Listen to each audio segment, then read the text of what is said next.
Hello everyone and welcome to Suga's Kitchen. இப்போ நான் filter coffee போட்டுண்டே குடிச்சுட்டே ஒரு சின்ன கதை சொல்ல போகிறேன்.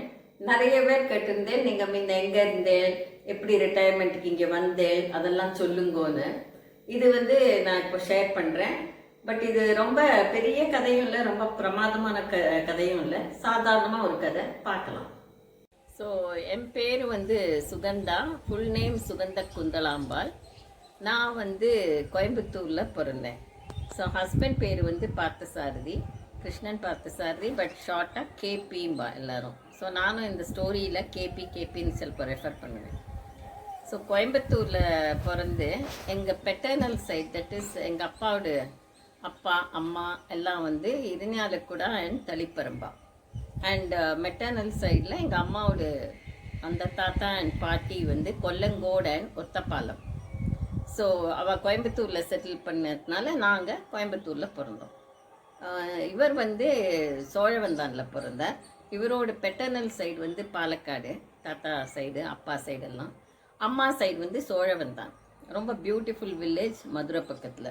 ஸோ இவர் சோழவந்தானில் பிறந்தார். ஸோ இப்படி தான் நாங்கள் எந்தெந்த இடத்துல பிறந்தோன்னு.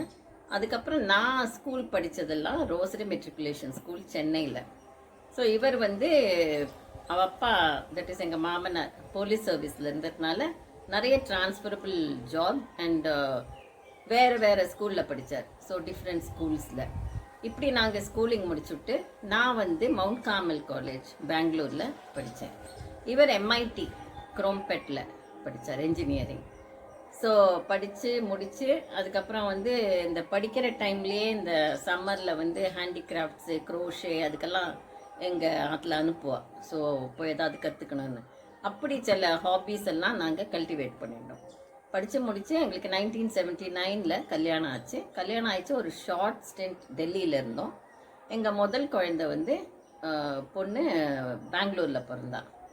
அவள் பிறந்து ஃபியூ மந்த்ஸுக்கெல்லாம் எங்களுக்கு ஒரு ப்ராஜெக்ட் ஒர்க் கிடச்சிது. தட் இஸ் ஹஸ்பண்டுக்கு காப்பர் மைனிங் டவுன் மொஃபிலிரா இன் ஜாம்பியா. ஸோ நாங்கள் இந்த சின்ன குழந்தைய எடுத்துட்டு ஆஃப்ரிக்காவுக்கு போனோம். அங்கே மொஃபிலிராவில் ஒரு ஸ்மால் டவுன்ஷிப், அது லார்ஜஸ்ட் அண்டர் கிரவுண்ட் காப்பர் மைன். ஸோ அங்கே வேலை பண்ணியிருந்தேன்.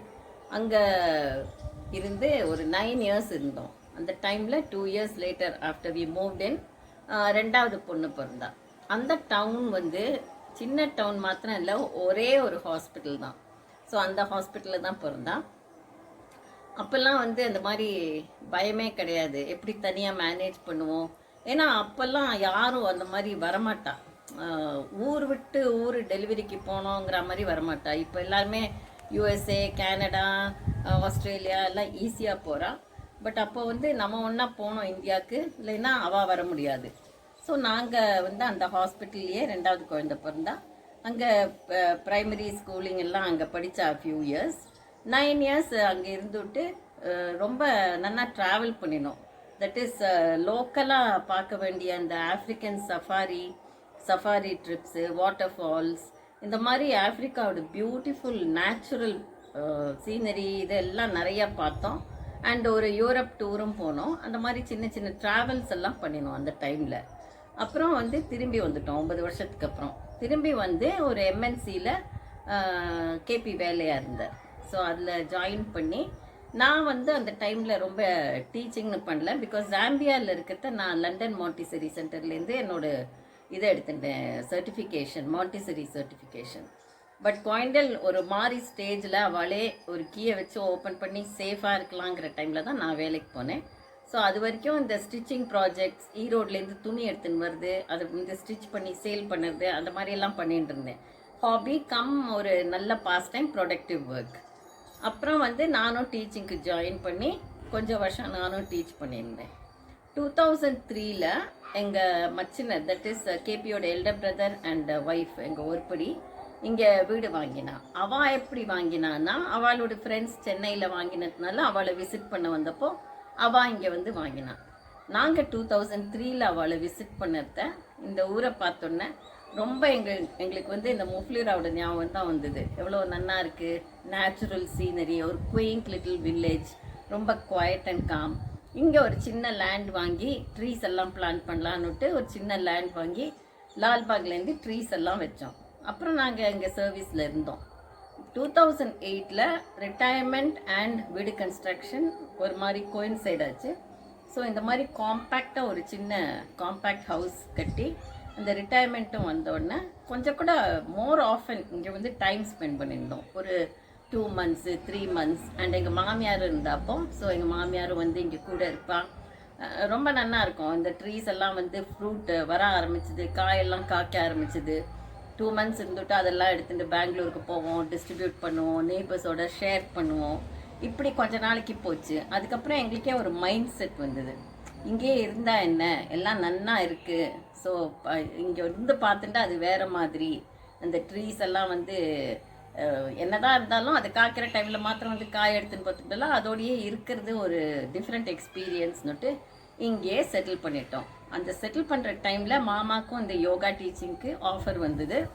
எனக்கும் இதெல்லாம் ரெடியாக இருக்கிறதுனால இந்த ஊறுகாயெல்லாம் போடுறதுக்கு ஆப்பர்ச்சுனிட்டியும் கிடச்சிது. இப்படி கொஞ்சம் வருஷம் அப்படியே இருந்துட்டு இது பண்ணிட்டு இருந்தோம். பட் எல்லாருக்குமே இப்படி தான் ரிட்டையர்ட் லைஃப் இருக்கணும், இப்படி இருக்கணுங்கிற மாதிரி நம்ம சொல்ல முடியாது. ஏன்னா அந்த ரிட்டையர்மெண்ட் வந்து ஒரு மைண்ட் செட். நம்ம அந்த சின்ன வயசில் ஓடி ஆடி நிறைய ட்ராவல் பண்ணி ஆப்பர்ச்சுனிட்டிஸ் எடுத்துட்டு எல்லாம் பண்ணுற டைமில் நம்ம நிறைய ஆக்டிவிட்டீஸ் நம்ம கண்ட்ரோலில் இருக்காது. பிகாஸ் நம்ம ஒரு ஆஃபீஸில் வேலை பண்ணுறோம், சேலரி ஜாபில் இருக்கோம்னா நிறைய நம்ம வந்து மிச்சவா சொல்லத்தையும் கேட்கணும், நம்மளோட இதையும் பண்ணிக்கணும். பட் ரிட்டையர்மெண்ட் லைஃப்பில் நம்ம என்ன சொல்கிறோமோ, நம்ம என்ன நினைக்கிறோமோ அதை பண்ணலாம். பட் எல்லாருக்கும் இந்த மாதிரி வந்து செட்டில் பண்ணுறதுக்கு நல்லா தான் இருக்கும். பட் நிறைய பேருக்கு டிஃப்ரெண்ட் கைண்ட் ஆஃப் இது இருக்கும், சுச்சுவேஷன்ஸ் இருக்கும். ஸோ வயசான பேரண்ட்ஸு இல்லைன்னா குழந்தைகளோட கமிட்மெண்ட்ஸ் எல்லாம் இருந்தால் வந்து செட்டில் பண்ண முடியாமல் இருக்கலாம். பட் ரிட்டையர் ஆகிட்டு ஸ்லோ டவுன் பண்ணுறது நல்லது. இந்த மாதிரி ஒரு சின்ன டவுன் இல்லைன்னா சின்ன வில்லேஜில் வந்து இருந்தால் ரொம்ப நல்ல காரியம் அது. பட் எப்போவுமே அந்த ரிட்டையர்ட் லைஃப்பில் நம்ம வந்து ரொட்டீனை மெயின்டைன் பண்ணணும். இது ரொம்ப முக்கியமான இது. எங்கே ரிட்டையர் ஆகிறோம் பார்க்குறத விட எப்படி ரிட்டையர் ஆகி லைஃப்பை கண்டக்ட் பண்ணுவோங்கிறது வந்து ரொம்ப முக்கியமான விஷயம் என்னை பொறுத்த வரைக்கும். பிகாஸ் அந்த ஏர்லி மார்னிங் எழுந்திருக்கிறது, அப்புறம் ரொட்டீனாக வாக் போகிறது, யோகா பண்ணுறது, எக்ஸசைஸ் பண்ணுறது, டைமுக்கு சாப்பிட்றது, ஹோம் குக் ஃபுட் சாப்பிட்றது, அழுத்துக்கு அதுக்கே ரிட்டையர் ஆச்சு இனிமேல் என்ன, யார் இப்படி பண்ணிகிட்டே இருக்கிறதுன்னுட்டு ஒன்றும் பண்ணாதுக்கு எதையாவது வாங்கி சாப்பிட்றது இல்லைன்னா இருக்கிறத சாப்பிட்றது, அந்த மாதிரி பண்ணவே கூடாது. எப்போவுமே டே டு டே நம்ம லைஃப்பை வந்து என்தூசியாஸ்டிக்காக எக்ஸியூபரண்ட்டாக வச்சுக்கணும். ஸோ அதுக்கு ஒரு மைண்ட் செட்டை நம்ம ப்ரிப்பேர் பண்ணிக்கணும் ரிட்டையர்ட் லைஃப்பில். இந்த ப்ரிப்பரேஷன்லாம் நம்ம ஹோல் ப்ரொடக்டிவ் கெரியர் லைஃப்லேயே அதை டெவலப் பண்ணிக்கணும். நம்ம இந்த மாதிரி ரிட்டையர் ஆகிட்டு ஸ்லோ டவுன் ஆகும், கொஞ்சம் எல்லாம் கம்மி ஆகும், அதுக்கு ப்ரிப்பேர்டாக இருக்கணும். ஸோ எல்லாருக்குமே இந்த ரிட்டையர்மெண்ட் ஸ்டேஜ் வந்து எங்கே செட்டில் பண்ணுறதுங்கிறது வந்து ஒரு கொஸ்டின் மார்க்காக இருக்கும்.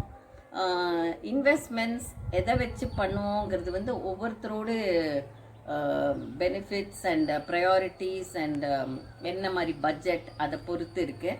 எங்களுக்கு இது சூட் ஆச்சு. 2003 லேண்ட் வாங்கி 2008 கட்டி இப்போ இத்தனை வருஷம் இங்கே இருக்கிறது எங்களுக்கு ரொம்ப செட்டில்டாக இருக்குது. ஸோ இந்த மாதிரி எல்லாருமே ஸ்லோ டவுன் பண்ணி ஒரு சின்ன டவுன் ஒரு சின்ன ஊரில் இருந்தால் நல்லாயிருக்கும். இதுதான் எங்களோட லைஃப் ஸ்டைல். எங்கள் 2 பொண்களும் செட்டில் ஆயாச்சு, ஹாப்பியாக இருக்கா. ஸோ நாங்களும் இந்த மாதிரி சின்ன சஸ்டெயினபிள் லைஃப்பில் என்ஜாய் பண்ணிட்டு இருக்கோம். உங்களோட இதை ஷேர் பண்ணது. வேறு ஏதாவது கொஸ்டின்ஸ் இருந்தால் கமெண்ட்ஸில் கேளுங்க. I'll be happy to answer. Share பண்ணுங்க, லைக் பண்ணுங்க, சப்ஸ்கிரைப் பண்ணுங்க. தேங்க்யூ.